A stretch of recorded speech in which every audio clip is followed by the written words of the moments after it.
What is leadership in absolution and what does it mean for a young graduate?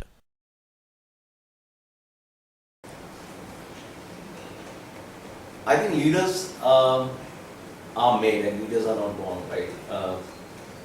When you start your career post your graduation, I think start writing your experience on a clean slate, right? There's nothing, absolutely nothing on the slate, and you start uh, scribbling down your experiences, etc. And I think after 2 years, when you look back and when you try to do some introspection, you say, is that something which I want to do? But I think what is important in this area is that you should take and do this self-introspection, ask yourself a question whether this is what something I want to do. Now in this process what happens is that many graduates in their early career are little or slightly confused.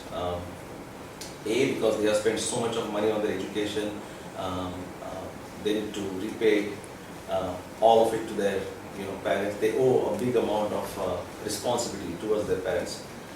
I think the most important thing I have learned is that observing leaders within your organization, right? And when I say leaders, it does not necessarily mean the CEO of the company. Leaders could be your immediate supervisors. Leaders could be your a senior worker in manufacturing plant, right? It does not necessarily mean that you need to be talking to CFOs and CTOs and CEOs all the time. Observe their style of working, observe how they take decisions, observe how they resolve conflicts and manage tough decisions, right? And I think in this process, what happens is that you kind of reflect your thoughts and kind of have a rub-off effect with those leaders by studying them, because studying is not expensive, right? Studying is just observing people, reading their emails, understanding the situations.